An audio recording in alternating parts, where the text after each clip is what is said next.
Manu nimisha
ദീപാൻ സങ്കീർത്തനക്കാരൻ ഓർപ്പിക്കുമ്പോൾ കർത്താവേ ഈ കുഞ്ഞുങ്ങൾക്ക് അധികമായി ദൈവത്തെ സ്തുതിപ്പാൻ കൊടുക്കണമെന്ന് പ്രാർത്ഥിക്കുന്നു.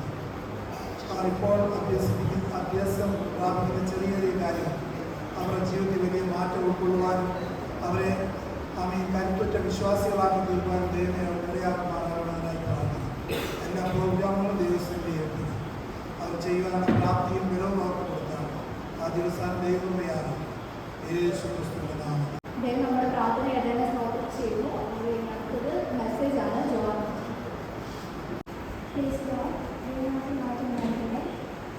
മൃഗരുന്ന എല്ലാ സഹോദര സഹോദരന്മാർ, കൂട്ടുകാർ, മാതാപിതാക്കൾ എല്ലാവർക്കും യേശുക്രിസ്തുവിന്റെ സ്നേഹങ്ങൾ ഇരിക്കുന്നു. എനിക്ക് അവസരം തന്ന ജോലിയാണ് ക്രിസ്മസ്.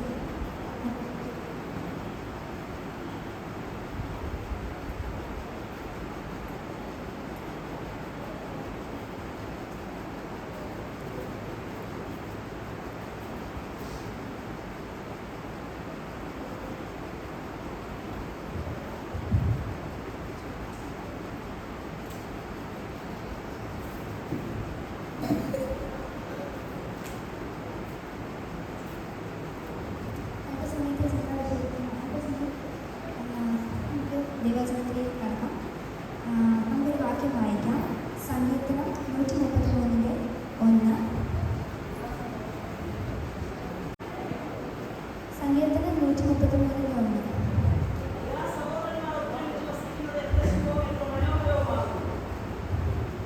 അപ്പോൾ നമുക്ക് ഈ വാക്യത്തിലേക്ക് കടക്കാം. നമുക്ക് ഈ വാക്യം നോക്കുന്നത് തന്നെ നമുക്കറിയാം. ഈ വാക്യം സഹോദര സ്നേഹത്തെ പറ്റിയൊക്കെയാണ് നമുക്കറിയാം. ഇതാ സഹോദരന്മാർ ഒത്തൊരുമിച്ച് വസിക്കുന്നത് എത്ര ശുഭവും എത്ര മനോഹരമാണെന്നാണ് പറയുന്നത്. നമ്മൾ ഇവിടെ നോക്കുമ്പോൾ അതിൻ്റെ ആദ്യത്തെ വാക്യം ഇതാ എന്നാണ്. ഇതാ എന്ന് പറയുമ്പോൾ അതിനർത്ഥം എന്താണ്? ഇവിടെ, ഇപ്പോൾ നമ്മൾ ഈ സന്ധ്യാസമയം ഇവിടെ കൂടി വന്നിരിക്കുകയാണ്.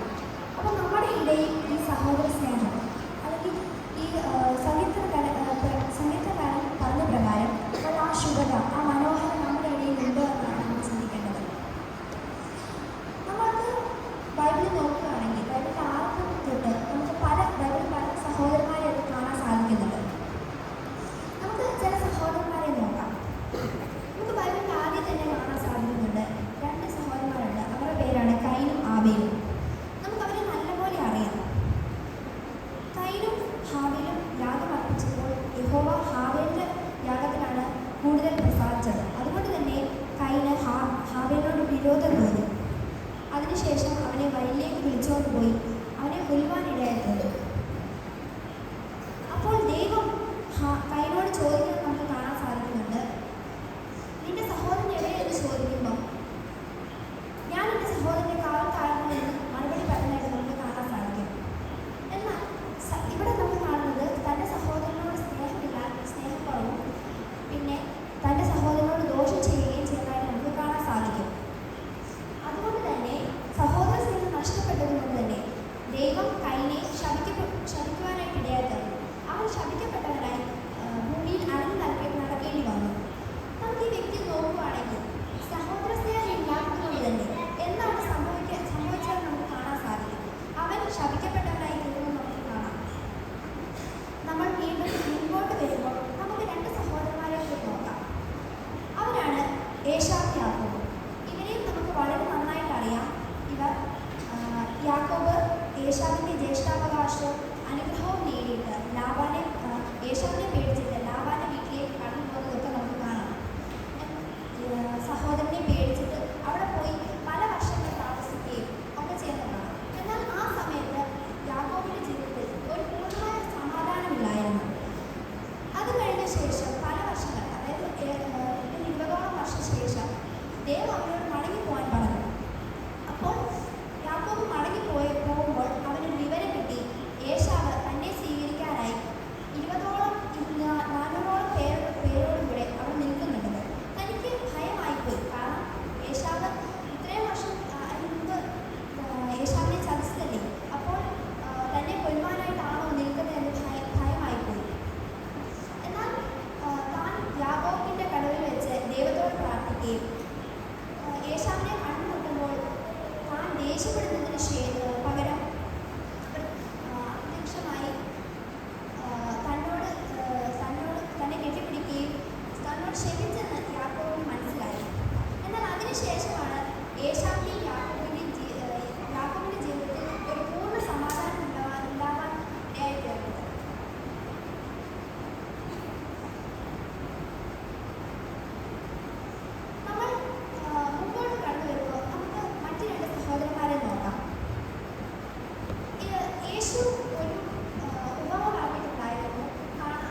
പുറത്തു വന്ന് അവനോട് അപേക്ഷിച്ചു.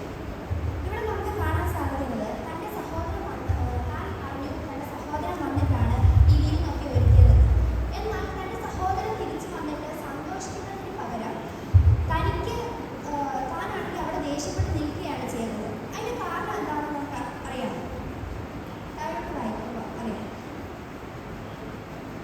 അവൻ അവനോട് ഇപ്രകാരമായി ഞാൻ നിന്നെ സേവിക്കുന്നു, നിന്റെ കൽപ്പന ഒരിക്കലും ലംഘിച്ചിട്ടില്ല. എന്നാൽ എൻ്റെ ചങ്ങാതികളുമായി ആനന്ദിക്കേണ്ടതിന് നീ ഒരിക്കലും എനിക്കൊരു ആൺകുട്ടിയെ തന്നിട്ടില്ല. നമുക്കിവിടെ കാണാൻ സാധിക്കുന്നത് എന്താണെന്ന് വെച്ചാൽ മൂത്ത മകൻ പറയുകയാണ് അവനോട്, ഞാൻ നിന്നെ എന്നും സേവിച്ചിട്ടേ ഉള്ളൂ, എന്നാൽ എൻ്റെ സഹോദരന്മാരോട് ആനന്ദിക്കാൻ നീ എനിക്കൊരു ആട്ടിൻകുട്ടിയെ പോലും തന്നിട്ടില്ല എന്നാണ്. താൻ തൻ്റെ സഹോദരൻ തിരിച്ചു വന്നതിൽ സന്തോഷിക്കുന്നതിന് പകരം താൻ അവിടെ കുറ്റം പറഞ്ഞുകൊണ്ട് നിൽക്കുകയാണ്, എനിക്ക് ഒരു ആട്ടിൻകുട്ടിയെ പോലും തന്നില്ല എന്ന്. നമുക്ക് ഇവിടെ നിന്ന് കാണാൻ സാധിക്കുന്നത് എന്താണെന്ന് വെച്ചാൽ നമ്മുടെ കൂട്ടത്തിലുള്ള പലരും ഇപ്പോൾ ദൈവത്തിൽ നിന്ന് അകന്ന് ജീവിക്കുകയാണ്. എന്നാൽ നമ്മൾ ഈ കഥയിൽ പറയുന്ന പോലെ പിതാവായ ദൈവം അവരെ മടക്കി കൊണ്ടുവരാൻ ആഗ്രഹിക്കുന്നുണ്ട്. അതുപോലെ തന്നെ നമ്മൾ ചിന്തിക്കേണ്ടത് എന്താണെന്ന് വെച്ചാൽ നമ്മളും അതുപോലെ അവർക്ക് വേണ്ടി അവർ തിരിച്ച് മടങ്ങി വരാൻ ആഗ്രഹിക്കുന്നുണ്ടോ? എന്നാൽ ഇല്ലെങ്കിൽ നമ്മൾ അവർക്ക് വേണ്ടി അവർ തിരിച്ചു വരാൻ ആഗ്രഹിക്കുകയും അവർക്ക് വേണ്ടി പ്രാർത്ഥിക്കുകയും ഒക്കെ ചെയ്യണം. ഇത് ദൈവം പറഞ്ഞൊരു കാര്യമാണ്. നമുക്ക് മുമ്പോട്ട് പോകുമ്പോൾ കാണാൻ സാധിക്കുന്നത് നമുക്കറിയാം. ഇസ്രായേൽ ജനത്തെ ദൈവം പറഞ്ഞ പ്രകാരം കനാൻ ദേശത്ത് നയിച്ച ഒരു മഹാന വ്യക്തിയാണ് മോശ. എന്നാൽ ഒരിക്കൽ മോശയുടെ ബാല്യകാലത്ത് മോശയെ അപകടത്തിൻ്റെ സ്ഥലത്ത് നിന്ന് രക്ഷിച്ചതാണ് മിര്യാം. നമുക്ക് ആ കഥയൊക്കെ അറിയാം. സമയത്തിന് ചുരുക്കത്തോട് ഞാൻ അത് നിൽക്കുന്നില്ല. മുൻപോട്ട് കടന്നു വരുമ്പോൾ ഇസ്രായേൽ ജനത്തിൻ്റെ യാത്രയ്ക്കിടയ്ക്ക് ഒരിക്കൽ ഇസ്രായേലിന് അമാലേക്കുമായി യുദ്ധം ചെയ്യുന്നതായിട്ട് വന്നു. എന്നാൽ അപ്പോൾ മോശയും അഹരോനും ഒരു മലയുടെ മുകളിൽ കയറി മോശ തൻ്റെ ദൈവത്തിൻ്റെ വടി പിടിച്ച കൈ ഉയർത്തിപ്പിടിച്ചുകൊണ്ട് നിൽക്കുമായിരുന്നു. എന്നാൽ കുറച്ചു നേരം കഴിഞ്ഞപ്പോൾ മോശയ്ക്ക് തൻ്റെ കൈ ഭാരമായി തോന്നിയപ്പോൾ അഹരോനും ഹൂറും ഇരുവശത്തു നിന്നും മോശയുടെ കൈ താങ്ങി കൊടുത്തു എന്നാണ്. ഇവിടെ നമുക്ക് എന്താണ് മനസ്സിലാക്കാൻ സാധിക്കുന്നത്? നമുക്ക് എന്തെങ്കിലും പ്രശ്നങ്ങളോ അല്ലെങ്കിൽ എന്തെങ്കിലും പ്രശ്നങ്ങളോ പ്രതികൂലങ്ങളോ ജീവിതത്തിൽ കടന്നു വരുമ്പോൾ നമ്മുടെ സഹോദരങ്ങളുടെ കരത്തെ നമ്മൾ താങ്ങി കൊടുക്കാനായിട്ട് ഇടയായി തീർന്നു. അങ്ങനെയാകുമ്പോൾ നമുക്ക് പ്രശ്നങ്ങളിൽ പ്രതികൂലങ്ങളും ഒക്കെ നമുക്ക് വിജയം നേടാം. ഇവിടെയും അത് തന്നെയാണ് സംഭവിച്ചത്. അങ്ങനെ സൂര്യൻ അസ്തമിക്കുന്നിടം വരെ ഹൂറും അഹരോനും മോശയുടെ കൈ താങ്ങിക്കൊടുത്തു. അതുകൊണ്ട് തന്നെ ഇസ്രായേൽ മക്കൾ യുദ്ധം ജയിക്കുവാനായിട്ട് ഇടയായി തീർന്നു. നമ്മളും അതുപോലെയുള്ളവരാവണം. നമുക്ക് പിന്നെ കാണാൻ സാധിക്കുന്നത് രണ്ട് സഹോദരന്മാരെയാണ്. നമുക്ക് യോഹന്നാൻ 1:40-41 വായിക്കുമ്പോൾ കാണാം.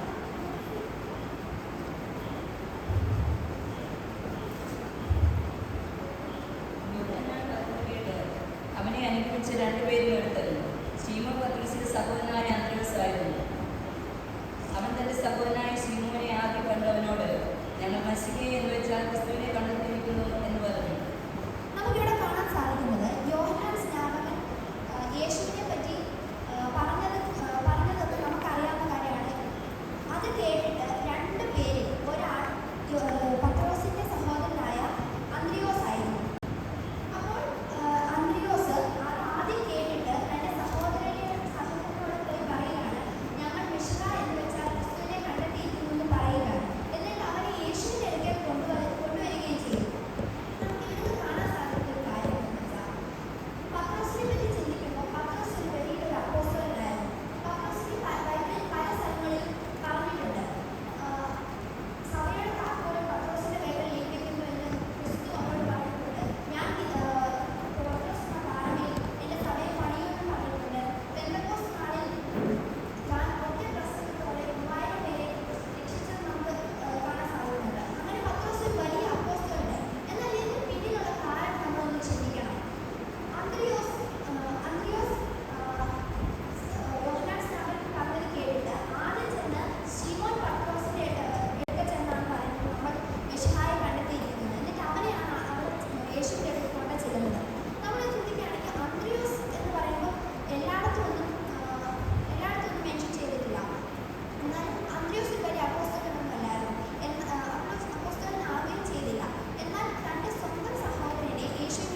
അവിടെയല്ലേ യഹോവ അനുഗ്രഹവും ശാശ്വതമായുള്ള ജീവനെ കൽപ്പിച്ചിരിക്കുന്നത്. അവിടെയല്ലോ യഹോവ അനുഗ്രഹവും ശാശ്വതമായ ജീവൻ കൽപ്പിച്ചിരിക്കുന്നത്. എവിടെയാണ് അനുഗ്രഹവും ശാശ്വതമായ ജീവൻ കൽപ്പിച്ചിരിക്കുന്നത്? അതാണ് നമ്മൾ ചിന്തിക്കേണ്ടത്. എവിടെയാണോ സഹോദര സ്നേഹമുള്ളത് അവിടെയാണ് ദൈവം അനുഗ്രഹവും ശാശ്വതമായുള്ള ജീവൻ കൽപ്പിച്ചിരിക്കുന്നത്. അനുഗ്രഹങ്ങൾ എന്ന് പറയുമ്പോൾ ഈ ഭൂമിയിലെ നമ്മൾ ദൈവം നമുക്ക് തരുന്ന അനുഗ്രഹങ്ങളാണ്. ശാശ്വതമായ ജീവൻ, എറ്റേണൽ ലൈഫാണ് അത് വരുന്നത്. ഇത് നമ്മൾ ബൈബിളിൽ അനേകം പേരെ പറ്റി ചിന്തിച്ചു. എന്നാൽ നമ്മൾ ഇതിനകത്ത് നമ്മുടെ സഹോദരങ്ങളോട് സ്നേഹം കാണിക്കുന്നവർ പോലെ ആയിത്തീരണം. ഈ പറഞ്ഞ വാക്കുകളൊക്കെ നിങ്ങൾ നിങ്ങളുടെ ജീവിതത്തിൽ പ്രവർത്തികമാക്കി തീരട്ടെ എന്ന് പറഞ്ഞുകൊണ്ട്, ഇതൊക്കെ നിങ്ങൾക്ക് അനുഗ്രഹമായി തീരട്ടെ എന്ന് പറഞ്ഞുകൊണ്ട് ഞാൻ എൻ്റെ വാക്കുകൾ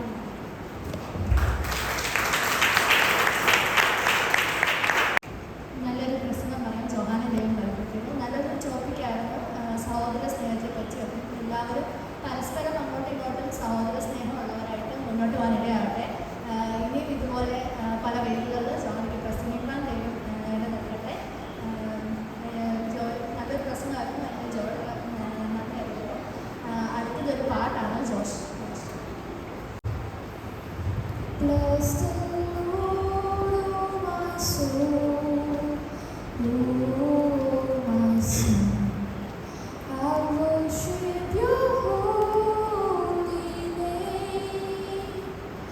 Sing like never before, oh my soul. I worship your holy name. The sun comes up, it's a new day dawning. It's time to sing your song again.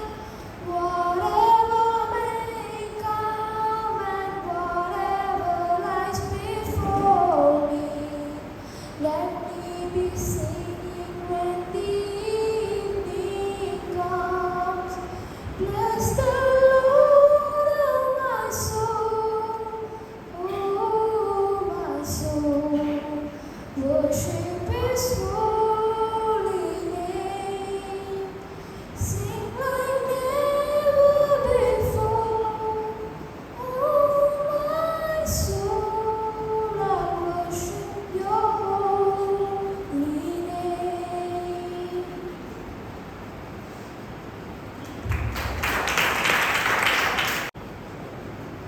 നല്ലോണം പാട്ടാണ്. ജോയ്സിനെ ദൈവം ബലപ്പെടുത്തിയിരുന്നു.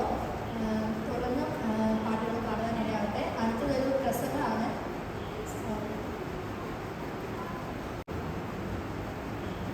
മഹത്വം. കർത്താവിന്റെ ദാസൻ, സഹോദരിമാർ, സഹോദരന്മാർ, കുഞ്ഞുങ്ങൾ എല്ലാവർക്കും വേഗം കർത്താവായ യേശുവിന്റെ നാമത്തിൽ സ്നേഹം അറിയിക്കുന്നു. ഞാൻ വലിയൊരു പ്രസംഗത്തിനല്ല ഇവിടെ നിൽക്കുന്നത്. 2-3 മിനിറ്റ് അല്ലെങ്കിൽ 5 മിനിറ്റ് എടുക്കാൻ വേണ്ടി മാത്രമേ വിചാരിക്കുന്നുള്ളൂ. അല്പ സമയത്തെ ചിന്തയ്ക്കായി നമുക്ക് 127 സങ്കീർത്തനം 1-ാം വാക്യത്തിലേക്ക് ശ്രദ്ധ കൊടുക്കാം.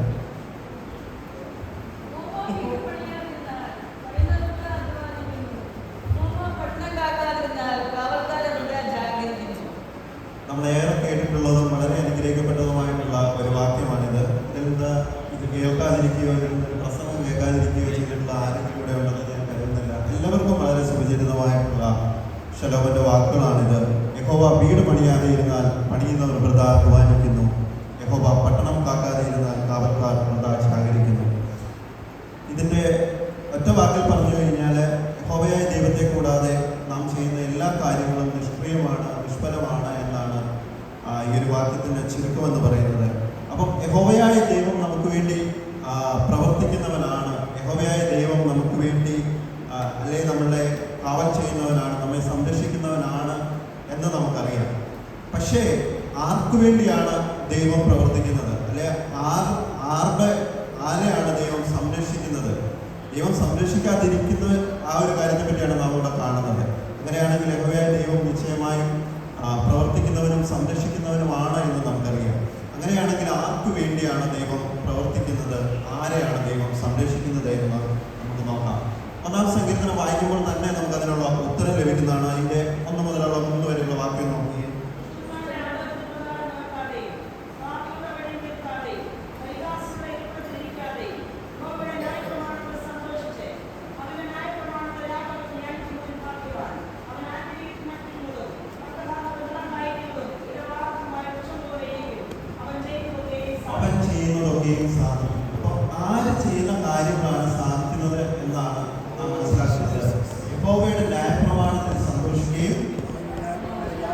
രാപ്പകൽ ധ്യാനിച്ച് ചെയ്യുന്നവൻ ഭാഗ്യവാൻ, അവൻ ആട്ടിടിക്കുന്ന നട്ടിടിക്കുന്ന വൃക്ഷം പോലെ ഇരിക്കും. അപ്പൊ യഹോവയുടെ ന്യായപ്രമാണത്തെ സന്തോഷിക്കുക, രാപ്പകൽ ധ്യാനിക്കുക എന്നൊക്കെയാണ് നാം ഇവിടെ കാണുന്നത്. നമുക്കറിയാം, നാം ജീവിക്കുന്ന ഈ ഒരു ചുറ്റുപാടിലല്ലേ, അത് ലോകത്ത് എവിടെയായിരുന്നാലും നമ്മെ ചുറ്റിപ്പറ്റി ഒരു നിയമ സംഹിതകളുണ്ടല്ലേ. നമ്മൾ എങ്ങോട്ടിറങ്ങി എന്ന് പറഞ്ഞാലും അതിനൊരു നിയമം ഉണ്ടായിരിക്കും. നമ്മൾ റോഡിൽ യാത്ര ചെയ്യുമ്പോൾ തന്നെ എത്രയെത്ര നിയമങ്ങളെ അനുസരിച്ച് യാത്ര ചെയ്യുന്നവരാണ്. പക്ഷേ നാം നിയമങ്ങളെ അനുസരിക്കുന്നതൊക്കെ നമ്മൾ ഇഷ്ടത്തോടു കൂടിയാണോ അനുസരിക്കുന്നത്? നാം നമ്മുടെ ഇഷ്ടം കൊണ്ടാണോ അനുസരിക്കുന്നത്?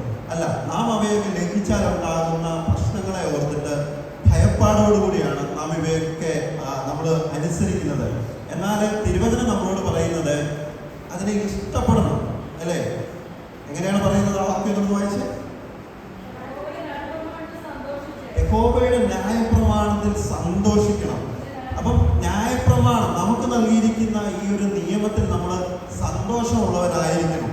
പിന്നെ അതിനെ ധ്യാനിച്ച് അതിനെ ജീവിതത്തിൽ നിവർത്തിക്കുന്ന വ്യക്തികളെ സംബന്ധിച്ചിട്ടാണ് പറയുന്നത് അവർ ചെയ്യുന്ന കാര്യങ്ങളൊക്കെ സാധിക്കും. ഇവിടെ നാം വായിക്കുന്നു, യഹോവ വീട് പണിയാതെ ഇരുന്നാൽ. അപ്പോൾ പണിയുന്നത്, യഹോവ ഒരാൾക്ക് വേണ്ടി പ്രവർത്തിക്കുകയാണെങ്കിൽ യഹോവയുടെ ന്യായപ്രമാണത്തിൽ സന്തോഷിച്ച് അതിനെ രാപ്പകൽ ധ്യാനിക്കുന്ന ആ മനുഷ്യന്റെ കാര്യമാണ് ചെയ്യുന്നത് എന്നാണ് നാം വായിക്കുന്നത്. തിരുവചനത്തിൽ നമ്മൾ ശ്രദ്ധിക്കുകയാണെങ്കിൽ ഏറ്റവും മനോഹരമായ ഒരു യുവത്വത്തിൽ കൂടി കടന്നുപോയവരാണ് ദാനിയേൽ പ്രവചനത്തിൽ കാണുന്ന ആ 4 യുവാക്കൾ, അല്ലേ? അവരുടെ ജീവിതത്തിലെ ബാല്യകാലത്ത് തന്നെ അവർ നെബൂഖദ്നേസറിന്റെ രാജസന്നിധിയിൽ വന്നിട്ട് അവർ എബ്രായ ബാലന്മാർക്കാണ്. അവർക്കൊരു ന്യായപ്രമാണമുണ്ട്, അവർക്കൊരു നിയമമുണ്ട്. അതിൽ നിന്നൊരു ഇട പോലും, ഒരു അണുവിട പോലും ചലിക്കാതെ അവർ ആ കൊട്ടാരത്തിൽ നിലകൊള്ളുന്നത് നമ്മൾ കാണുന്നുണ്ട്. അവരുടെ ജീവിതത്തിൽ അനേക പ്രതിസന്ധികൾ വന്ന് നമ്മൾ കാണുന്നുണ്ട്. ആദ്യമായി തന്നെ അവരെ നശിപ്പിച്ച് കളയാൻ വരുന്നുണ്ട്. നെബൂഖദ്നേസർ കണ്ട സ്വപ്നം നെബൂഖദ്നേസർ മറന്നുപോയിട്ട് അതിനെ ഓർപ്പിച്ച് അതിൻ്റെ അർത്ഥം പറയുവാൻ വേണ്ടി അതിനുവേണ്ടി കൽപ്പന ഇറക്കാം, അതിനുവേണ്ടി ആജ്ഞാപിച്ചപ്പോൾ അതുവരെ ദൈവത്തിന്റെ സന്നിധിയിൽ നിന്ന് പ്രാപിച്ചുകൊണ്ട് ദാനിയേല് അവിടെയുള്ള കൽദയരെയും ഒക്കെ രക്ഷിച്ചെടുക്കുന്നത് നമ്മൾ കാണുന്നുണ്ട്. മുന്നോട്ട് പോകുന്ന തീയുടെ അനുഭവം വരുന്നുണ്ട്, സിംഹത്തിന്റെ കുഴി വരുന്നുണ്ട്. ഇവിടെയൊക്കെയും അവർക്ക് വേണ്ടി ദൈവം പ്രവർത്തിച്ചതിന്റെ ഏറ്റവും പ്രധാനപ്പെട്ട കാര്യം എന്താണെന്ന് ചോദിച്ചു കഴിഞ്ഞാൽ യഹോവയുടെ ന്യായപ്രമാണത്തിലുള്ള സന്തോഷവും അതിൽ നിലനിൽക്കുന്നതുമാണെന്നാണ് നാം കാണുന്നത്. രാജാവ് വലിയൊരു പ്രതിമയെ നിർത്തിയിട്ട് അതിനെ നമസ്കരിക്കുവാൻ പറഞ്ഞപ്പോൾ അവര് പറയുന്ന ആ ഒരു വാക്യങ്ങൾ നമ്മൾ വായിക്കുകയാണെങ്കിൽ നമ്മൾ കാണുന്നത്, രാജാവേ, ഞങ്ങളുടെ ദൈവം രക്ഷിച്ചില്ലെങ്കിൽ പോലും ഞങ്ങൾ അത് ചെയ്യില്ലെന്നാണ് പറയുന്നത്. ആ എബ്രായ ബാലന്മാർക്ക് ന്യായപ്രമാണത്തിനോടുള്ള ആ ഒരു ആഭിമുഖ്യം എത്രത്തോളം ഉണ്ട് എന്ന് നാം മനസ്സിലാക്കണം. നമ്മുടെ ജീവിതത്തിൽ നമ്മൾ ചിലപ്പോൾ കാളയോ പോത്തിനെയോ ആടിനെയോ ഒന്നും ആരാധിക്കുന്നവരല്ലായിരിക്കാം. പക്ഷേ ഇതുപോലുള്ള വളരെ ഉയരമുള്ള അല്ലെങ്കിൽ വളരെ വിലയേറിയതായ പല പ്രതിമകളും നമ്മുടെ മുന്നിൽ വരുമ്പോൾ നാം അവയൊക്കെയും പല സാഹചര്യങ്ങളുടെയൊക്കെ പേരിൽ ഒരുപക്ഷെ നമ്മൾ ആരാധിക്കുന്നവരായിരിക്കാം. നമ്മുടെ ജോലിയായിരിക്കാം നമ്മുടെ മുന്നിൽ വലിയ പ്രതിമ പോലെ നിൽക്കുന്നത്, നമ്മുടെ വിദ്യാഭ്യാസമായിരിക്കാം. ഏതൊന്നിനെ നാം ദൈവത്തെക്കാളും ദൈവവചനത്തെക്കാളും വലുതായി കാണുന്നതോ അവയാണ് നമ്മൾ ആരാധിക്കുന്നത് എന്ന് ചിന്തിക്കണം. അവയിലെല്ലാം വ്യത്യസ്തമായിട്ടും അവയിലെല്ലാം ഉപരിയായിട്ടും നമുക്ക് എന്താണ് വേണ്ടത്? ദൈവത്തിന്റെ ന്യായപ്രമാണത്തോട് അതിനോടൊരു അഭിനിവേശം ഉണ്ടായിരിക്കണം. അതിൽ നിന്ന് അണിവിട പോലും ചലിക്കയില്ല ഞാനെന്നുള്ള ഒരു ഉത്തമ ബോധ്യമുണ്ടായിരിക്കണം.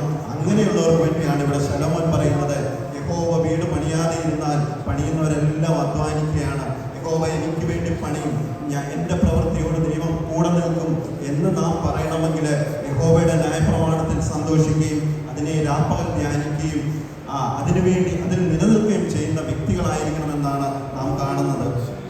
അത് ഏത് വലിയ വ്യക്തികളാണെന്ന് പറഞ്ഞാലും, അത് പാസ്റ്റർമാരാണെന്ന് പറഞ്ഞാൽ പോലും ഒരു പക്ഷേ ദൈവം കൂടെ നിൽക്കുകയില്ല. ഞാനൊരു ചെറിയൊരു കഥ പറയാം. എൻ്റെ ജീവിതത്തിൽ ഞാൻ കണ്ടിട്ടുള്ളൊരു കഥയാണ്. 2012 ഞാനും അസ്മിയും കൂടെ യാത്ര ചെയ്തപ്പോൾ അതൊരു ട്രെയിൻ യാത്രയായിരുന്നു. ഞങ്ങൾ ഡൽഹിയിൽ നിന്ന് ഇങ്ങോട്ട് തിരികെ വരികയായിരുന്നു. അപ്പം ഞങ്ങൾ അവിടെ വിട്ടു അടുത്തൊരു സ്റ്റേഷനായപ്പോഴത്തേക്ക് ഒരു വ്യക്തി ഞങ്ങളുടെ കൂടെ ഒപ്പം യാത്ര ചെയ്യാൻ വേണ്ടി കയറി. പുള്ളിക്കാരൻ ഭയങ്കര വിഷമത്തിൻ്റെ ഒരു സ്ഥിതിയിലൂടെയാണ് ഇങ്ങനെ ഇരിക്കുന്നത് നമുക്ക് മനസ്സിലായത്. അല്പസമയം കഴിഞ്ഞ് പുള്ളി ഞങ്ങളുടെ അടുത്ത് വന്ന് ഞങ്ങളോട് സംസാരിച്ചു. മാസമായിരുന്നു. അദ്ദേഹം അവിടെ സുവിശേഷ പ്രസംഗം പോയി. ആ സമയത്ത് തന്നെ എന്തോ ഒരു നാട്ടിലെന്തോ ഒരു അത്യാവശ്യത്തിന് വേണ്ടി അദ്ദേഹം മടങ്ങി തിരികെ വരികയാണ്. അപ്പോൾ ഞങ്ങളോട് വന്നിട്ട് പറഞ്ഞു, പുള്ളി ഒരു വിഷമത്തിൽ കൂടിയാണ് കടന്നു പോകുന്നത്, വേറൊന്നുമല്ല, പുള്ളിയുടെ ടിക്കറ്റ് ഉണ്ട്, പക്ഷേങ്കിൽ തൽക്കാലം എടുത്ത ടിക്കറ്റാണ്. ആ സമയത്ത് തൽക്കാലം എടുത്ത ടിക്കറ്റിൽ യാത്ര ചെയ്യണമെന്നുണ്ടെങ്കിൽ നിശ്ചയമായിട്ടും നമ്മുടെ ID കാർഡ് നമ്മുടെ കയ്യിൽ കരുതിയിരിക്കണം. അല്ല എന്നുണ്ടെങ്കിൽ അവരൊരിക്കലും അവർ സമ്മതിക്കുകയില്ല. പകരം നമ്മൾ വേറൊരു ടിക്കറ്റ് എടുക്കേണ്ടി വരും. നമ്മളെ ട്രെയിൻ വിട്ടത് മുതലുള്ള യാത്രയുടെ കൂലിയും അതിൻ്റെ ഫൈൻ ഈടാക്കും. അങ്ങനെ താൻ വളരെ ഒരു വിഷമിച്ചിരിക്കുന്ന അവസ്ഥയിൽ ഞങ്ങളുടെ അടുത്ത് വന്നു. ഞങ്ങൾ പെന്തക്കോസ്തുകാരാണെന്ന് മനസ്സിലായി, ഒരു പാസ്റ്ററാണ്. ഞങ്ങൾ പറഞ്ഞു, ഞങ്ങൾ ചോദിച്ചു, നിങ്ങളുടെ പാസ്റ്ററായിരിക്കുന്ന ഈ ടിക്കറ്റ് ഒറിജിനൽ അല്ലെങ്കിൽ ജെന്യൂനായിട്ടുള്ളതല്ലേ എന്ന് ചോദിച്ചു. അപ്പോൾ അദ്ദേഹം പറഞ്ഞു, തീർച്ചയായിട്ടും ആണ് എന്ന് പറഞ്ഞു. അപ്പോൾ പറഞ്ഞു, പാസ്റ്റർ ഒന്നും വിഷമിക്കേണ്ട, ദൈവം സൂക്ഷിച്ചോളൂ എന്ന് പറഞ്ഞു. അങ്ങനെ ഞങ്ങൾ യാത്ര തുടർന്നു. ഒരു ദിവസം കഴിഞ്ഞു, 2 ദിവസം കഴിഞ്ഞു. അങ്ങനെ മുന്നോട്ട് കടന്നു വന്നു. തൊട്ടടുത്തുള്ളവരുടെ അടുത്ത് വരെ വന്ന് ടിക്കറ്റ് ചോദിക്കുന്നത് ഞങ്ങൾ കണ്ടു. പക്ഷേ ഇദ്ദേഹത്തിൻ്റെ അടുത്ത് മാത്രം, ഈ ദേവദാസിൻ്റെ അടുത്ത് മാത്രം ടിക്കറ്റ് ചോദിക്കുന്നത് ഞങ്ങൾ കണ്ടില്ല. അങ്ങനെ ഞങ്ങൾ കേരളത്തിലെത്തി, എറണാകുളത്തെത്തി. അപ്പം ആ ദേവദാസിന് യാത്ര ചെയ്യുവാനുള്ള ടിക്കറ്റ് എന്ന് പറഞ്ഞു കഴിഞ്ഞാൽ എറണാകുളം വരെയുള്ളത് മാത്രമായിരുന്നു. ഇപ്പോഴും പോകേണ്ടത് കൊല്ലം വരെയാണ്. അപ്പം ഞാൻ ആ ദേവദാസിനോട് പറഞ്ഞു, ഇവിടെ 20 മിനിറ്റോളം ട്രെയിൻ നിർത്തിയിടുന്നുണ്ട്, ദേവദാസൻ പോയി കൊല്ലം വരെ യാത്ര ചെയ്യാനുള്ള ടിക്കറ്റ് എടുത്തിട്ട് വാ എന്ന് പറഞ്ഞു. അദ്ദേഹം അപ്പോൾ എന്നോട് പറഞ്ഞൊരു മറുപടി ഇല്ലാന്ന് ചോദിച്ചു കഴിഞ്ഞാൽ, ഡൽഹി മുതൽ ഞാൻ എറണാകുളം വരെ യാത്ര ചെയ്തിട്ട് ഒരാൾ പോലും എന്നോട് ചോദിച്ചില്ല, ഇനി എന്തിനാണ് ഞാൻ എറണാകുളം മുതൽ കൊല്ലം വരെയുള്ള ടിക്കറ്റ് എടുക്കുന്നത്, ഒന്നും സംഭവിക്കില്ല എന്ന് പറഞ്ഞു. അങ്ങനെ യാത്ര മുന്നോട്ട് തുടർന്നു. ഞങ്ങളത് കോട്ടയം കഴിഞ്ഞപ്പോൾ ഞാൻ ഇതുവരെ ഇറങ്ങാൻ വേണ്ടി വന്നിട്ട് കാണുന്ന കാഴ്ച പിടിച്ച് അദ്ദേഹത്തെ പിടിച്ചുകൊണ്ടിരിക്കുന്ന ആ സന്ദർഭമാണ് ഞങ്ങൾ കണ്ടത്. ആ സമയത്ത് ഞങ്ങൾ എൻ്റെ മനസ്സിൽ വന്ന ആ ഒരു വാക്യം എന്ന് പറയുന്നത് ഈ വാക്യമാണ്. ഞങ്ങളുടെ ജീവിതത്തിൻ്റെ ആ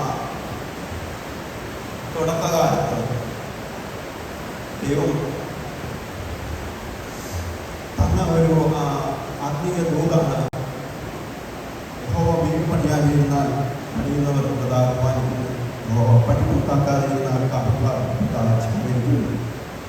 മകളെ ഏറ്റവും സത്യസന്ധമായിട്ട് ദൈവത്തിൻ്റെ ന്യായപ്രമാണത്തെ ധ്യാനിച്ചുകൊണ്ട്, ദൈവത്തിൻ്റെ ന്യായപ്രമാണത്തിൽ സന്തോഷിച്ചുകൊണ്ട്, ദൈവത്തിൻ്റെ ന്യായപ്രമാണത്തെ പാലിച്ചുകൊണ്ട് നമ്മുടെ ജീവിതത്തിൽ മുന്നോട്ട് പോവുകയാണെങ്കിൽ നമ്മുടെ എല്ലാ പ്രവർത്തികളുടെ മേലും ദൈവത്തിൻ്റെ സാന്നിധ്യം ഉണ്ടായിരിക്കും. നമ്മുടെ ഏത് സാഹചര്യങ്ങളും ദൈവത്തിൻ്റെ പ്രൊട്ടക്ഷൻ നമുക്കുണ്ടായിരിക്കും. ഈ വചനങ്ങൾ എല്ലാവരുടെയും ജീവിതത്തിൽ ഒരു ആത്മീയ അനുഗ്രഹമായി തീരട്ടെ എന്ന് ആശംസിച്ചുകൊണ്ട് ഞാൻ പറഞ്ഞു. യഹോവ വീട് പണിയാതിരുന്നാൽ പണിക്കാർ വൃഥ അധ്വാനിക്കുന്നു, യഹോവ പട്ടണം കാക്കാതിരുന്നാൽ കാവൽക്കാർ വൃഥ ജാഗരിക്കുന്നു എന്ന വാക്യത്തെ ആസ്പദമാക്കി അപ്പോക്ലിപ്സ് ലൈഫിൽ നടന്ന കാര്യങ്ങൾ ആസ്പദമാക്കിയിട്ട് നല്ലൊരു പ്രസംഗം അവതരിപ്പിക്കാനിടയായി. അതിനുള്ള നന്ദി അപ്പാപ്പയെ അറിയിക്കുന്നു. തുടർന്ന് ഇനി അനേകം പ്രസംഗങ്ങൾ അപ്പാപ്പയെ കേൾക്കുവാനിടയാവട്ടെ. അടുത്തായിട്ട് ഒരു പാട്ടാണ് അതിന് ജാനസേഷൻ.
Greater still, the calm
ഇന്നാണ് എൻ്റെ അടുത്ത് ഇവിടെ പാട്ട് പാടണം എന്നൊക്കെയുള്ള കാര്യങ്ങൾ പറഞ്ഞത്. അപ്പം ഇവിടെ വരുന്നതിനൊരു 1-2 മണിക്കൂറോളം ഞാൻ പല പല പാട്ടുകൾ കേട്ടിരിക്കുമായിരുന്നു. ഏത് പാടണം, എങ്ങനെ പാടണം എന്നൊക്കെ നോക്കി അവസാനം വന്ന് ഈ പാട്ട് സെലക്ട് ചെയ്തു. ഈ പാട്ട് പാടാമെന്ന് വിചാരിച്ചു. ജോഗ്നാച്ചൻ വന്ന് വണ്ടിയിൽ കൊണ്ടിരുന്നു. കുറച്ച് നേരം വർത്താനമൊക്കെ പറഞ്ഞു കഴിഞ്ഞപ്പോഴത്തേക്കും പുള്ളിക്കാരൻ പറയുക, കൂട്ടത്തിൽ എന്തെങ്കിലും ഒരു പ്രബോധനം കൂടെ പറയണം. ഞാൻ അന്നേരം പറഞ്ഞു എനിക്കൊന്നും അറിയത്തില്ല. അപ്പോൾ പുള്ളിക്കാരൻ പറഞ്ഞു, എന്തേലും ഒരു മനസ്സിൽ തോന്നുന്ന അല്ലെങ്കിൽ എന്തെങ്കിലും ആരെങ്കിലും ഒരു ഇൻസ്പയർ ചെയ്യാൻ പറ്റുന്ന എന്തെങ്കിലും ഒരു സംഭവം ഉണ്ടെങ്കിൽ അത് പറഞ്ഞാൽ മതി. അപ്പം ഞാനിങ്ങനെ ഇരുന്ന് ആലോചിച്ചു. ഞാനങ്ങനെ ഒത്തിരി ബൈബിളുമായിട്ട് ടൈം സ്പെൻഡ് ചെയ്യുന്ന ആളൊന്നും അല്ലാതെ ഞാൻ സത്യമായിട്ട് പറയുന്നത് ഞാൻ ഇടയ്ക്കൊക്കെ ബൈബിൾ വായിക്കും, പ്രാർത്ഥിക്കുകയൊക്കെ ചെയ്യും. പിന്നെ പറ്റുന്നിടത്തോളം ഞാൻ ബൈബിൾ വായിക്കും, പ്രാർത്ഥിക്കുകയൊക്കെ ചെയ്യും. പക്ഷേ എനിക്കങ്ങനെ പെട്ടെന്ന് ചോദിച്ചു കഴിഞ്ഞാൽ ഒന്നും പറയാൻ അറിയത്തില്ല.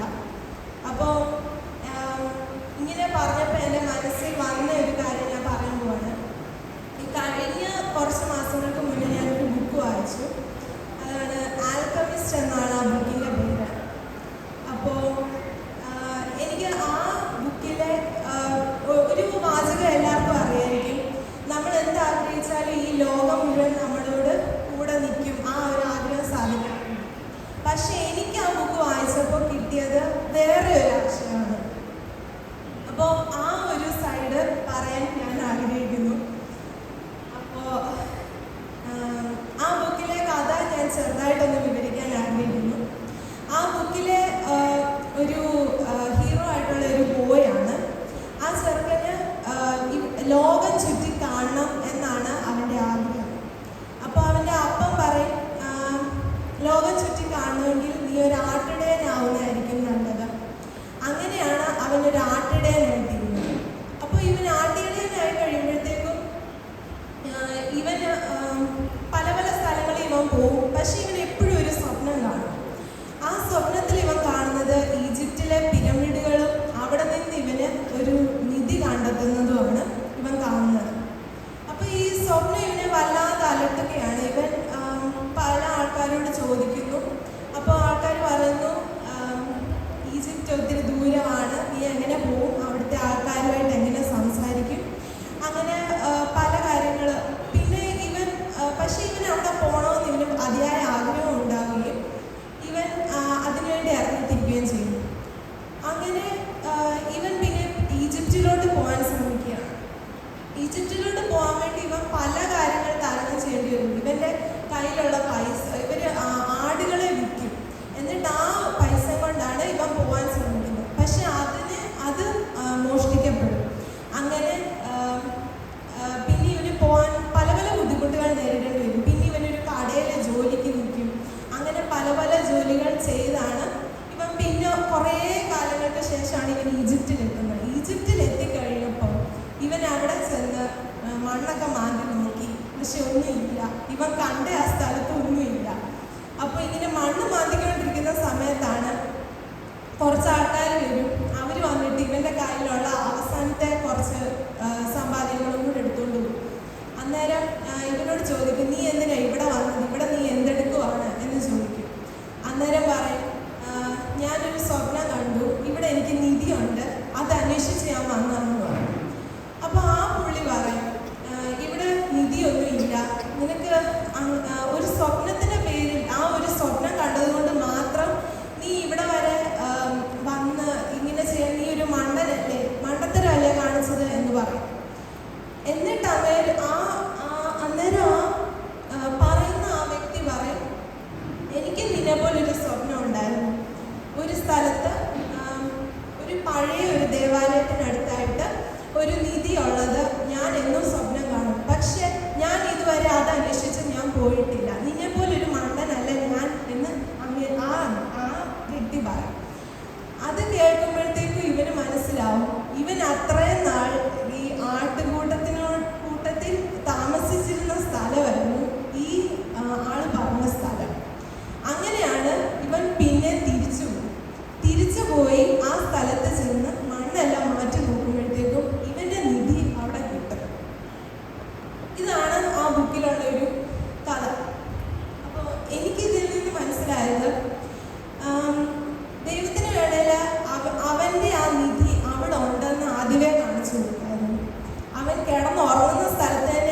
പഠിച്ചു.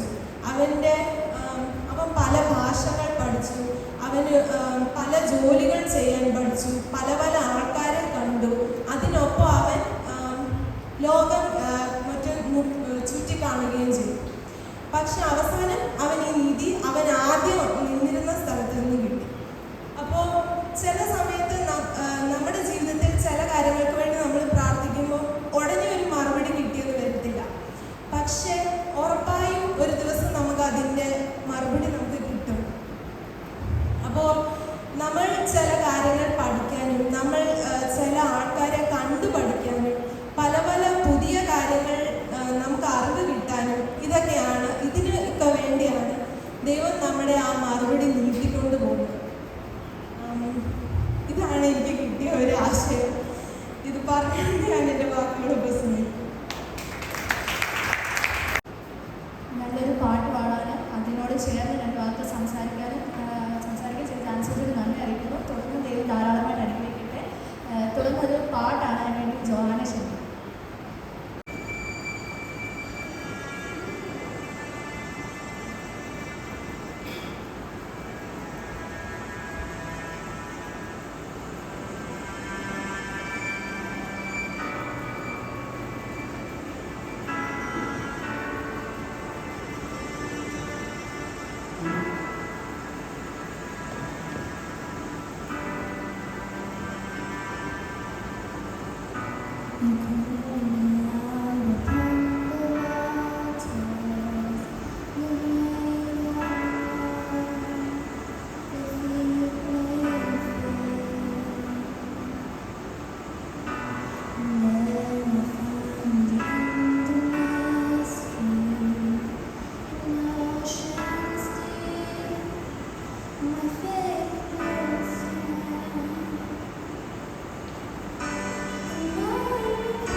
Your grace abounds in deepest waters. Your sovereign hand will be my guide.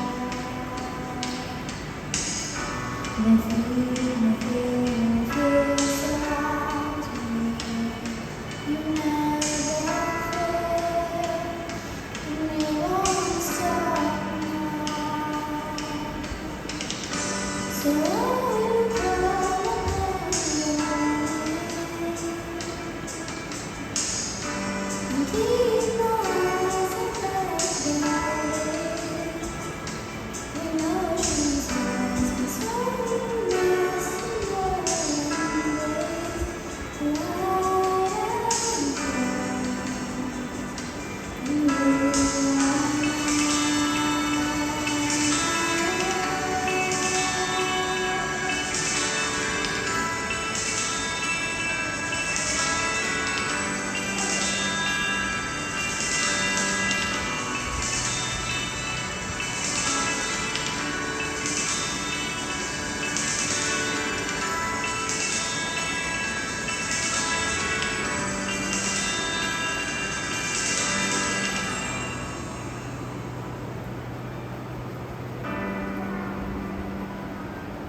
take me deep.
നല്ലൊരു പാട്ട് കേൾക്കാൻ ഇടയായിരുന്നു. പാട്ടാണ് ജോയ ദൈവം വീണ്ടും ബലപ്പെടുത്തട്ടെ. അടുത്തതായിട്ട് ചെറിയൊരു എൻ്റെ മനസ്സിൽ തോന്നിയ ചെറിയൊരു ചിന്ത എന്നോട് പങ്കുവെക്കാൻ ആഗ്രഹിക്കുന്നു. ആക്ച്വലി അച്ഛൻ ഇന്നലെ വൈകിട്ട് വിളിച്ച് പറഞ്ഞു ഈ മീറ്റിംഗ് ലീഡ് ചെയ്യണമെന്ന്. ഞാൻ പ്രത്യേകിച്ചൊന്നും പറഞ്ഞില്ല. ആദ്യം അച്ഛൻ എന്നോട് ഇതുപോലെ മീറ്റിംഗ് ലീഡ് ചെയ്യണമെന്ന് പറഞ്ഞപ്പോഴത്തേക്ക് ഞാൻ കുറേ എക്സ്ക്യൂസ് ഒക്കെ പറഞ്ഞിരുന്നു. അപ്പം അച്ഛൻ പറഞ്ഞു കുഴപ്പമില്ല, അദ്ദേഹത്തിനെ കൊണ്ട് പറ്റും. ഞാൻ ആദ്യം മീറ്റിംഗ് ലീഡ് ചെയ്തു. അതിൻ്റെ ഒരു ധൈര്യത്തിലാണ് ഞാൻ പറഞ്ഞു കുഴപ്പമില്ല അച്ഛനാന്ന് പറഞ്ഞു. അച്ഛൻ പറഞ്ഞു ഇതിൽ എനിക്ക് കൂടുതൽ 2 വാക്കുകൾ സംസാരിക്കണമെന്ന് പറഞ്ഞു. അപ്പം ഞാനിങ്ങനെ ചിന്തിച്ചു എനിക്ക് സംസാരിക്കണം. അപ്പം എൻ്റെ മനസ്സിൽ തോന്നിയ കാരണം വെച്ചാൽ ഇരമ്യാവ് 31:17 നിൻ്റെ ഭാവിയെക്കുറിച്ച് പ്രത്യാശയുണ്ട് എന്നൊരു ചിന്ത എൻ്റെ മനസ്സിൽ തോന്നി. അപ്പം എൻ്റെ മനസ്സിൽ തോന്നിയ ചെറിയൊരു കാര്യം എൻ്റെ ലൈഫായിട്ട് റിലേറ്റ് ചെയ്തുകൊണ്ട് പറയാൻ ഞാൻ ആഗ്രഹിക്കുന്നു. ഇത് പറയുന്നത് വെച്ചാൽ ലോകം മുഴുവൻ അസാധ്യമായിട്ടൊരു കാര്യമുണ്ട്. ലോകം മുഴുവൻ അസാധ്യമെന്ന് പറയുന്ന കാര്യമുണ്ട്. ദൈവത്തിന് അത് സാധ്യമാക്കാൻ ഒരു നിമിഷം മതി. നമ്മുടെ ബുദ്ധിക്ക് തോന്നും ആ കാര്യങ്ങൾ ചെയ്യാൻ പറ്റുന്നില്ല അല്ലെങ്കിൽ അസാധ്യമാണ് എന്ന് തോന്നുന്ന പല കാര്യങ്ങളുണ്ട്. പക്ഷേ ദൈവത്തിന് അസാധ്യങ്ങളെ സാധ്യമാക്കാൻ വേണ്ടിയിട്ട് ഒരു നിമിഷം മതി. നമ്മുടെ ചിന്തകളല്ല ദൈവത്തിൻ്റെ ചിന്തകൾ. നമ്മളുടെ മനസ്സിലാണ് തോന്നുന്നത് അതൊന്നും സാധ്യമാണ്. പക്ഷേ ദൈവത്തിൻ്റെ ദൃഷ്ടിയിൽ അതൊന്നുമല്ല. ദൈവം അത് സാധ്യമാക്കി തരുന്ന ഒരു ദൈവമാണ്. ഫോർ എക്സാമ്പിൾ ബൈബിളിൽ ഒരു കാര്യം പറയുകയാണെങ്കിൽ കാനാനിലെ കല്യാണത്തിന് പച്ചവെള്ളം വീണാക്കി. പച്ചവെള്ളത്തിനാണെങ്കിൽ നിറമോ മണമോ ഗുണമോ ഒന്നുമില്ല. ആ ഒരു പച്ചവെള്ളത്തിനെയാണ് ദൈവം വീണാക്കി. അത്രയും പേരെ മുമ്പിൽ അതൊരു അത്ഭുതമായിരുന്നു.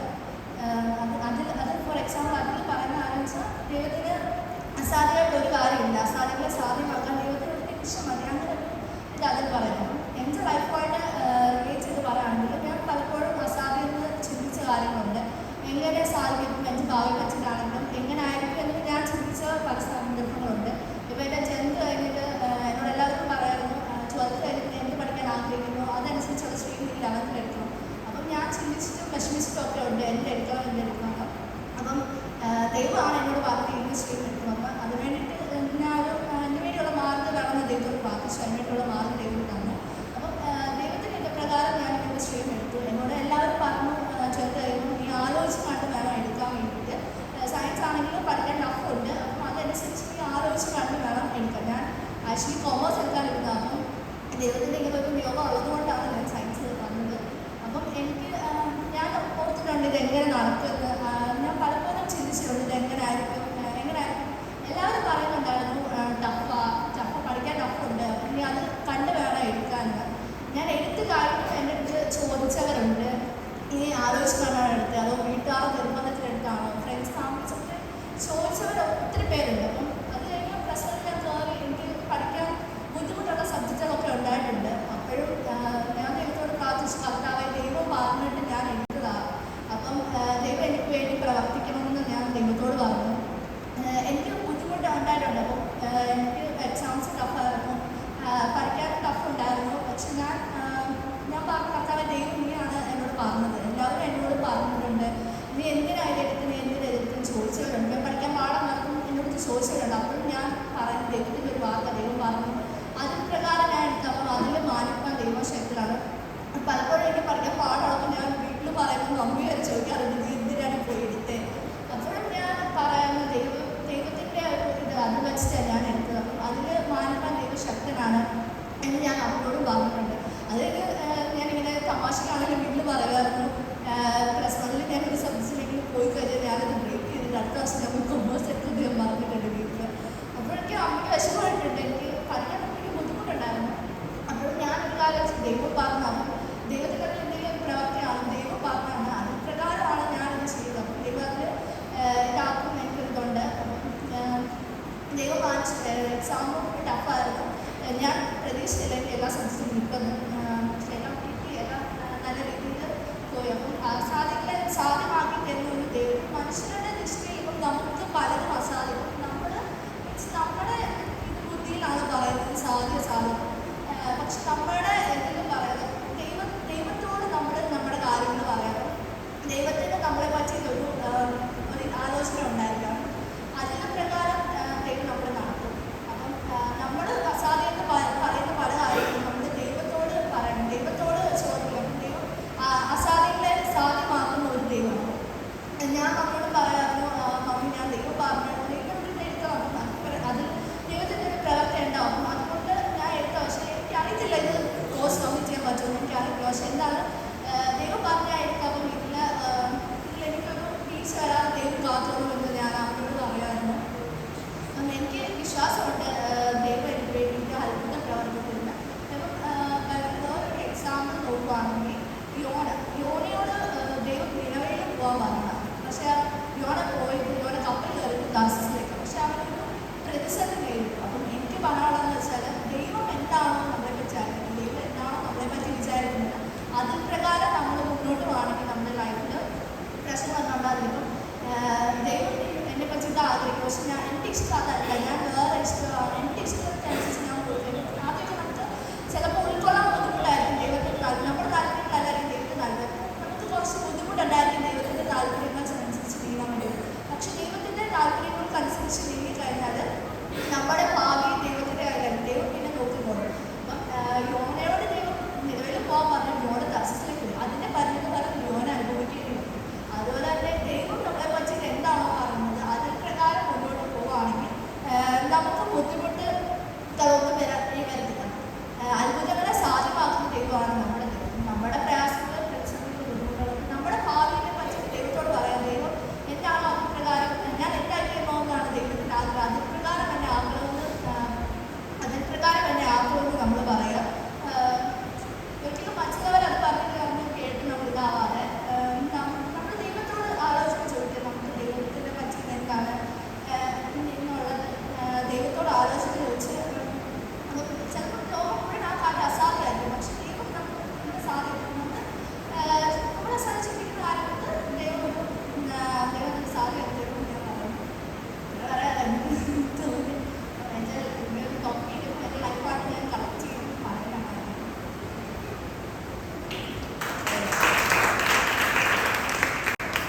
നിങ്ങൾക്ക് ആർക്കെങ്കിലും എന്തെങ്കിലും റിഫ്ലക്ഷൻ പറയാനുണ്ടെങ്കിൽ എനിക്ക് ജോബിനനുസരിച്ച് നിങ്ങൾ ആരും റിഫ്ലക്ഷൻ പറഞ്ഞില്ല. അതുകൊണ്ട് റിഫ്ലക്ഷനുള്ള ചോദ്യം ഞാൻ തന്നെ ചോദിക്കാം. നിങ്ങൾ മറുപടി പറഞ്ഞാൽ മതി. നമ്മൾ ഇന്നിവിടെ എത്ര മെസ്സേജ് കേട്ടു? ഞാൻ മെസ്സേജ് എന്ന് ഉദ്ദേശിക്കുന്നത് എക്സാക്ട്ലി ഒരു പ്രസംഗമായിരിക്കത്തില്ല. ഇവിടെ സംസാരിച്ചതിൽ നിന്ന് എത്ര ടോപ്പിക്ക് നമുക്ക് റീകളക്ട് ചെയ്യാൻ പറ്റുന്നുണ്ട്? ആദ്യത്തെ പറഞ്ഞു വെച്ചാൽ രാജു 4 ആദ്യത്തെ ടോപ്പിക് എന്തുവായിരുന്നു? ആദ്യത്തെ പ്രസംഗം ആരായിരുന്നു? ജോവാന. ഇതാ സഹോദരന്മാർ ഒത്തൊരുമിച്ച് വസിക്കുന്നത് എത്ര ശുഭവും എത്ര മനോഹരവും. അതിനകത്തെ ഏറ്റവും വാലിഡായിട്ട് അല്ലെങ്കിൽ എനിക്ക് ആ പ്രശ്നത്തിൽ നിന്നും ഞാൻ ഉൾക്കൊണ്ട അല്ലെ മനസ്സിലാക്കിയ 2 പോയിന്റ് പാസ്വാനി ആ പ്രശ്നത്തിൽ നിന്ന് ആന്റിക്ക് ഏറ്റവും ഇഷ്ടപ്പെട്ട 2 പോയിന്റ്. ഓക്കെ, 1 സഹോദര സ്നേഹം ഉണ്ടായിരിക്കണം.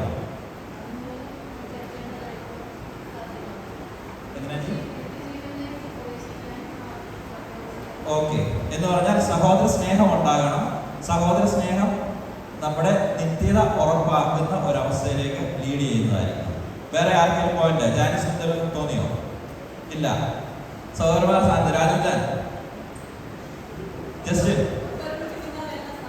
ഓക്കെ, ഒത്തൊരുമിച്ച് നിന്ന് കഴിഞ്ഞാൽ ഏറ്റവും പ്രാക്ടിക്കലായിട്ടുള്ള ഒരു പോയിന്റാണ്. ഓക്കെ, എനിക്ക് പ്രിയ ജോന സംസാരിച്ചു കഴിഞ്ഞപ്പോഴത്തേക്ക് ഞാൻ അവിടെ ഇരുന്ന് ചിന്തിക്കുമായിരുന്നു.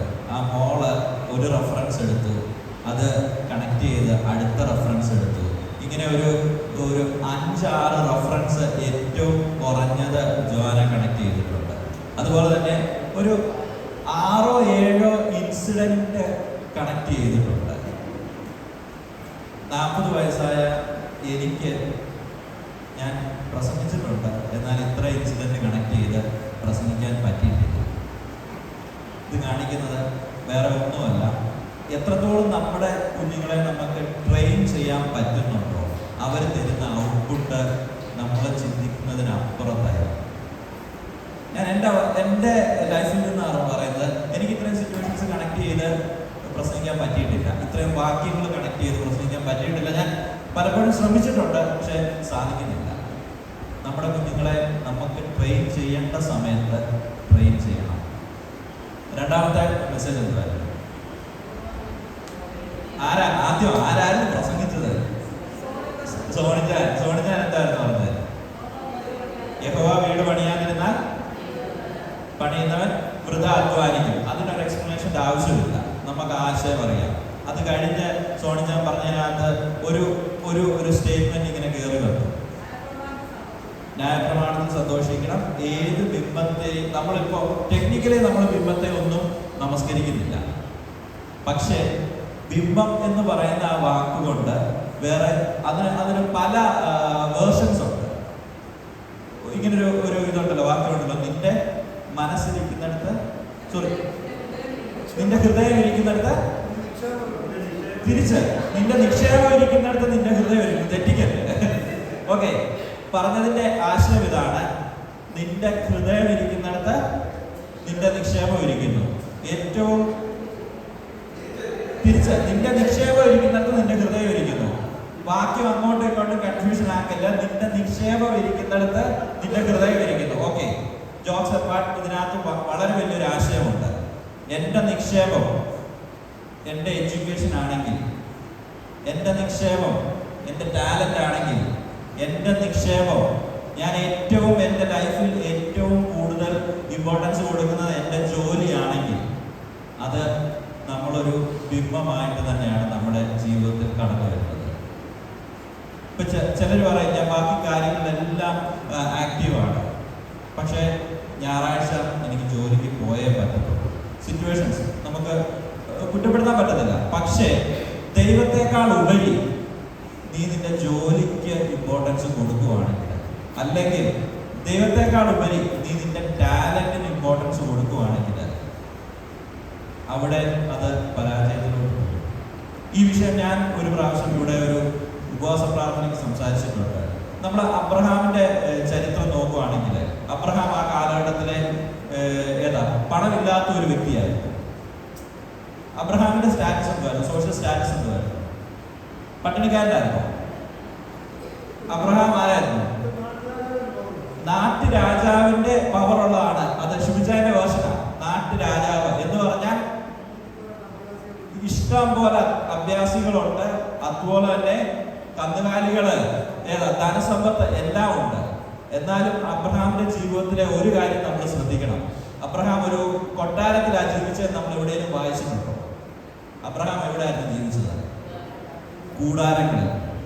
അബ്രഹാമിന് ഒരു കൊട്ടാരം വെച്ച് അതിൽ താമസിക്കാൻ കപ്പാസിറ്റി ഇല്ലാത്ത വ്യക്തിയായിരുന്നു? അല്ല.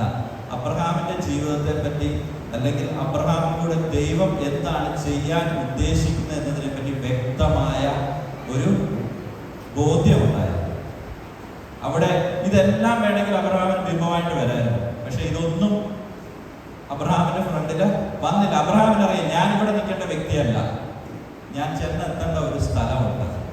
അത് വളരെ സോണിച്ചാൻ ഒരു ലൈൻ പറഞ്ഞു നിർത്തിയെങ്കിലും അതിൽ എനിക്ക് ഇൻസ്പയറിംഗ് ആയിട്ട് എന്നെ ടച്ച് ചെയ്തൊരു വിഷയം അതാണ്.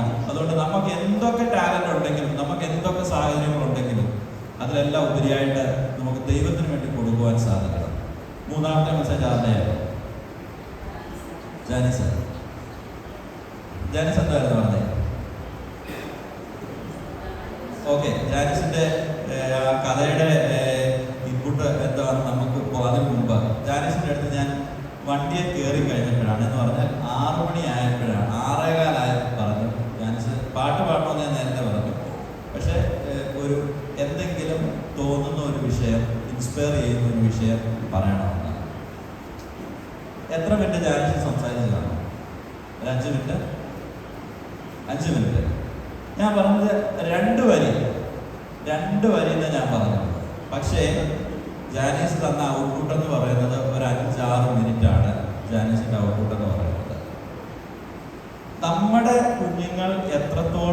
ഗിഫ്റ്റഡ് ആണ് എന്നുള്ളതാണ് ഇതെല്ലാം കാണിക്കുന്നത്. ഒരു ടെക്സ്റ്റ് സമ്മറൈസ് ചെയ്ത് 4 മിനിറ്റ് 5 മിനിറ്റ് കൊണ്ട് അതിൻ്റെ സ്റ്റോറി മൊത്തം പറഞ്ഞിട്ട് ജാനീസിന് അത് എങ്ങനെയാണോ കൺസീവ് ആയത് ആ ഒരു രീതിയിൽ ബൈബിളുമായിട്ട് കോട്ട് ചെയ്ത് ഒരാശയം ജാനീസ് പങ്കുവച്ചു. ഏറ്റവും ഈസി ആയിട്ട് ആ ഒരു പുസ്തകത്തിൻ്റെ എല്ലാ പോയിന്റ്സും നമുക്ക് പറഞ്ഞു തന്നു. എനിക്കതിനകത്ത് 2 പോയിന്റാണ് എൻ്റെ മനസ്സിലേക്ക് കടന്നു വന്നത്. ഒന്ന്, നമ്മൾ പേഷ്യൻസ് ഉള്ളവരായിരിക്കണം, ക്ഷമ ഉള്ളവരായിരിക്കണം. 2, ശ്രമിക്കുന്നവരായിരിക്കണം. ആ വ്യക്തി, ആ പയ്യൻ ഈ സ്വപ്നം കണ്ടുകൊണ്ട് അവിടെ കിടക്കുമായിരുന്നെങ്കിൽ അവൻ അവിടെ തന്നെ ഇരുത്തുള്ളൂ. അവൻ ചിലപ്പോൾ ആ നിധിയുടെ മണ്ടയ്ക്കായിരിക്കും ഇരിക്കുന്നത്, എന്നാൽ അത് അവൻ കണ്ടെത്തുന്നില്ല. പക്ഷേ അവൻ കണ്ട സ്വപ്നത്തെ ചേസ് ചെയ്യാൻ അതിനുവേണ്ടി ഒരു ട്രൈ എന്ന് പറയുന്ന ഒരു മോഡലിലോട്ട് അവന് മാറാൻ പറ്റും. അതുകൊണ്ടാണ് അവൻ മറ്റൊരു സ്ഥലത്ത് ചെന്നത്. അവിടെ ചെന്നപ്പോഴാണ് അവനുള്ള ഡയറക്ഷൻ കിട്ടിയത് ഏതാണ്. അതവന് ആ യാത്രക്കിടയിൽ അവൻ എന്തൊക്കെ ചെയ്തിട്ടുണ്ടായിരിക്കും. അവൻ ഒത്തിരി രാജ്യങ്ങൾ സഞ്ചരിച്ചു, ഒത്തിരി ഭാഷകൾ പഠിച്ചു, ഒത്തിരി ആൾക്കാരുമായിട്ട് ഡീൽ ചെയ്തു. ആ യാത്ര കൊണ്ട് അവന് കിട്ടിയിട്ടുള്ള എക്സ്പീരിയൻസ് എന്ന് പറയുന്നത് ലൈഫ് ടൈം എക്സ്പീരിയൻസ്. ഒരു വലിയ യൂണിവേഴ്സിറ്റിയിൽ പോയ ഒരു PhD കോഴ്സ് കംപ്ലീറ്റ് ചെയ്യുന്നതിന് വലിയൊരു എക്സ്പീരിയൻസ് ആയിരിക്കും. അങ്ങനെ വളരെ നല്ലൊരു മെസ്സേജ്, അത് വളരെ ഷോർട്ട് ടൈമിൽ അത് ജാനീസ് പ്രിപ്പയർ ചെയ്തു. വളരെ നല്ലൊരു കൈയടിക്കുക.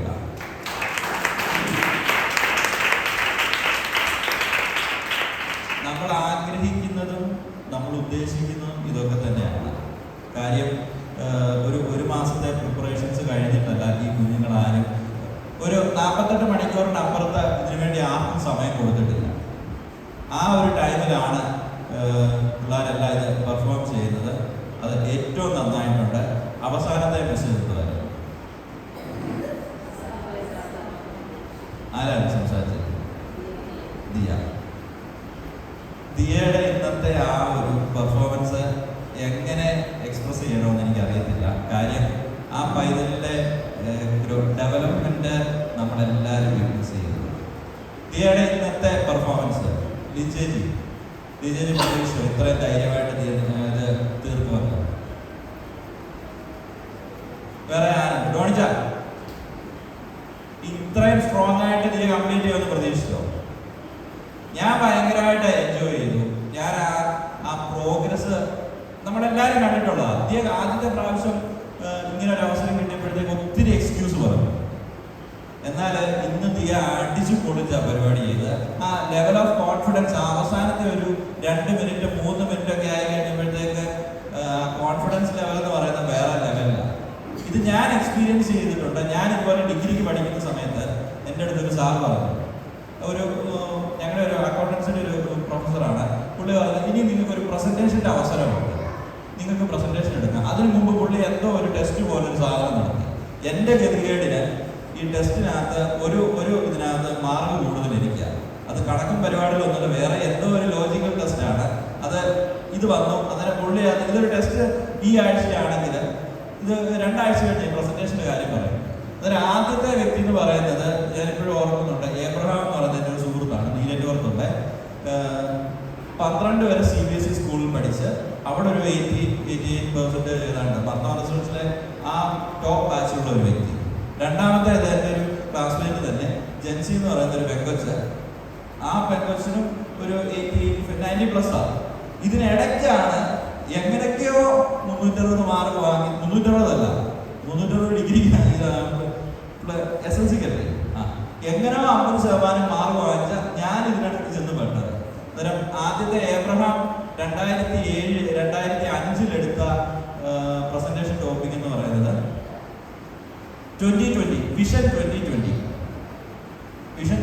അബ്ദുൽ കലാമിന്റെ വിഷൻ ആയിരുന്നു. അതിനെപ്പറ്റിയാണ് ഇവൻ 2005 സംസാരിച്ചത്. 2005 ഞാനത് കേട്ടിട്ടില്ല എന്തോ വിഷൻ 2020 എന്ന്. ജെൻസി എന്ന് പറയുന്ന എൻ്റെ ക്ലാസ്മേറ്റ് പുള്ളിക്കാരി നമ്മളെ പഠിപ്പിച്ച ഒരു ടോപ്പിക്ക് തന്നെ എടുത്തു. 3ാമത്തെ പ്രസന്റേഷൻ എൻ്റെയാണ്. അത് 3ാമത്തെ ആഴ്ചയാണ്, ഒരാഴ്ച ഓരോരുത്തർ. പുള്ളിക്കാരൻ്റെ അടുത്ത് പറഞ്ഞു, ജോബിനെ നീ ഒരു പ്രസന്റേഷൻ എടുക്കണം. അന്നേരം ഞാൻ കമ്പയർ ചെയ്തത് ബാക്കി 2 പേരും പഠിക്കാൻ നല്ല മിടുക്കരാണ്. പുള്ളി എന്ത് ലോജിക്കിന്റെ ബേസിസിലാണ് എൻ്റെ അടുത്ത് പ്രസന്റേഷൻ എടുക്കുന്നത്? കാര്യം അത്രയും വലിയൊരു അബദ്ധം പുള്ളി കാണിക്കേണ്ട കാര്യമില്ലല്ലോ. ഇത് പറഞ്ഞു കഴിഞ്ഞപ്പോഴത്തേക്ക് ഞാൻ സാറേ എന്നെ എന്തൊക്കെ സെലക്ട് ചെയ്തു? ഇല്ല, നമ്മൾ കഴിഞ്ഞ 2-3 ആഴ്ച മുമ്പ് ഒരു ടെസ്റ്റ് നടത്തിയില്ലായിരുന്നു, അതിനകത്ത് നിന്റെ പേപ്പർ നോക്കി കഴിഞ്ഞപ്പോഴത്തേക്ക് നിനക്ക് സ്കോറുണ്ട്, നീ സംസാരിക്കണമെന്ന് പറഞ്ഞു. ഞാനിതെല്ലാം കേട്ടിട്ട് സംസാരിക്കാൻ എല്ലാം ശരിയാ സാറേ സെറ്റാക്കാമെന്ന് പറഞ്ഞ് ഞാനെനിക്ക് പോരുന്നു. ഈ ആദ്യത്തെ ഒരു ദിവസം കഴിഞ്ഞ് പിന്നെ നമുക്കിതിൽ എങ്ങനെയും പിന്മാറണമെന്നുള്ളൊരു ചിന്തയാണ് പൊതുവിൽ നമ്മൾ സമ്മതിച്ചു. ഞാനിങ്ങനെ ആലോചിച്ചപ്പോൾ വേറെ ഒരു വിഷയത്തെ പറ്റി എനിക്ക് കിട്ടുന്നില്ല. ഞാൻ അന്നേരം ഇത് തന്നെ ഒരു വിഷയമാക്കി, എസ്കേപ്പിസം എന്ന് പറഞ്ഞാൽ നമുക്ക് കിട്ടുന്ന അവസരങ്ങൾ നമ്മൾ എന്തെങ്കിലുമൊക്കെ പറഞ്ഞ് നമ്മൾ യൂട്ടിലൈസ് ചെയ്യാം, അത് പ്രയോജനപ്പെടുത്താവുന്ന ഒരു ചിന്തയിലോട്ട് വരും. ഇത് കഴിഞ്ഞ് നമ്മൾ ലിറ്ററലി ഇതിൽ നിന്ന് നമ്മൾ പിന്നോട്ട് പോകും. ഇതിൻ്റെ കാരണങ്ങൾ നമുക്ക് ഭയമാണ് ബേസിക്കലി. ആ ഭയത്തെ നമ്മൾ ബ്രേക്ക് ചെയ്ത് കഴിഞ്ഞാൽ പിന്നെ നമുക്ക് ഏതവസ്ഥയിലും നമുക്ക് മുന്നോട്ട് പോകാൻ. ഞാൻ ഇന്നലെ വെച്ചിനടുത്ത് പറയുമായിരുന്നു, ഞാൻ ഈ 2020 19-20 ബാംഗ്ലൂർ ജോലിക്ക് പോയി കഴിഞ്ഞു. ജസ്റ്റിൻ്റെ അടുത്ത് ഞാൻ ഷെയർ ചെയ്തിട്ടുണ്ട്, ഈ പ്രസൻറ്റേഷൻ എടുക്കണം, നേരമേ ഇംഗ്ലീഷ് അറിയാമോ അതറിയത്തില്ല, ഹിന്ദി അറിയാമോ അതറിയത്തില്ല, കന്നഡ അറിയാമോ അതറിയത്തില്ല.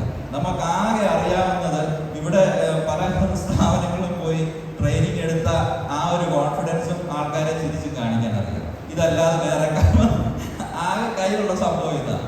പക്ഷേ ഞാനവിടെ ആദ്യത്തെ ബാംഗ്ലൂർ ചെന്നു ആദ്യത്തെ മാസം എടുത്ത ട്രെയിനിങ്ങിൽ ഓൾമോസ്റ്റ് ഒരു 80 പേര്, വലിയൊരു ക്രൗഡ്. ഞാനവിടെ 2.5 വർഷം ജോലി ചെയ്തിട്ടും അതിലും വലിയൊരു ക്രൗഡിനെ എനിക്ക് ട്രെയിനിങ് എടുക്കാൻ പിന്നെ കിട്ടിയിട്ടുണ്ട്. എന്ന് പറഞ്ഞാൽ നമുക്ക് നിൽക്കാം, ചെയ്യാം എന്നുള്ള ഒരു കോൺഫിഡൻസ് ഉള്ള സമയത്ത് എനിക്ക് കിട്ടിയിട്ടില്ല. ഈ ഒരു 80 പേരെന്ന് പറയുമ്പോഴത്തേക്ക് ഒരു 15 വർഷം തൊട്ട് 25 വർഷം എക്സ്പീരിയൻസ് ഉള്ള, ബാങ്കിങ്ങിൽ എക്സ്പീരിയൻസ് ഉള്ള വ്യക്തികളാണ്.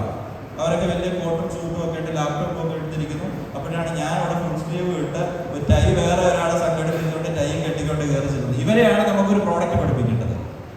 പക്ഷേ നമ്മളിവിടെ പലയിടത്തും എന്തെങ്കിലുമൊക്കെ പറഞ്ഞ് അങ്ങനെ നിന്നതിൻ്റെ ഒരു എക്സ്പീരിയൻസിൽ നമുക്ക് മാനേജ് ചെയ്യാൻ പറ്റും.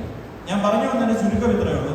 നമുക്ക് കിട്ടുന്ന അവസരങ്ങൾ ഏറ്റവും നന്നായിട്ട് വിനിയോഗിക്കുക. ഇന്നിവിടെ മുന്നോട്ട് കടന്നു വന്ന് ഈ ശുശ്രൂഷയുടെ വിവിധ പ്രോഗ്രാമെന്ന് ഞാൻ പറയുന്നില്ല, ഈ ശുശ്രൂഷയുടെ വിവിധ ഘട്ടങ്ങളിൽ പങ്കാളികളായ പങ്കെടുത്ത എല്ലാ വ്യക്തികളെയും കർത്താവ് അധികമായിട്ട് ബലപ്പെടുത്തട്ടെ.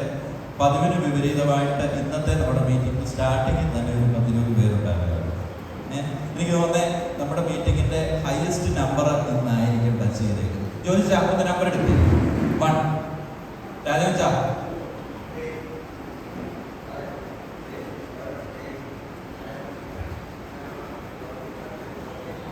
40, 15, 16, 17, 18, 19, 20, 21, 22, 23, 24, 25, 26, 27, 28, 29, 30, 31, 32, 33, 34, 35, 36, 37, 37 പേര്.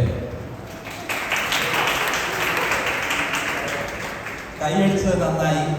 ഇന്നാണ് നമ്മുടെ ഹയസ്റ്റ് നമ്പർ വന്നേക്കുന്നത്. അതൊരു വിഷയം. കേക്ക് വാങ്ങിച്ചിട്ടുണ്ട്, കറക്റ്റ് 30 കേക്കേ വാങ്ങിച്ചിട്ടുണ്ട്.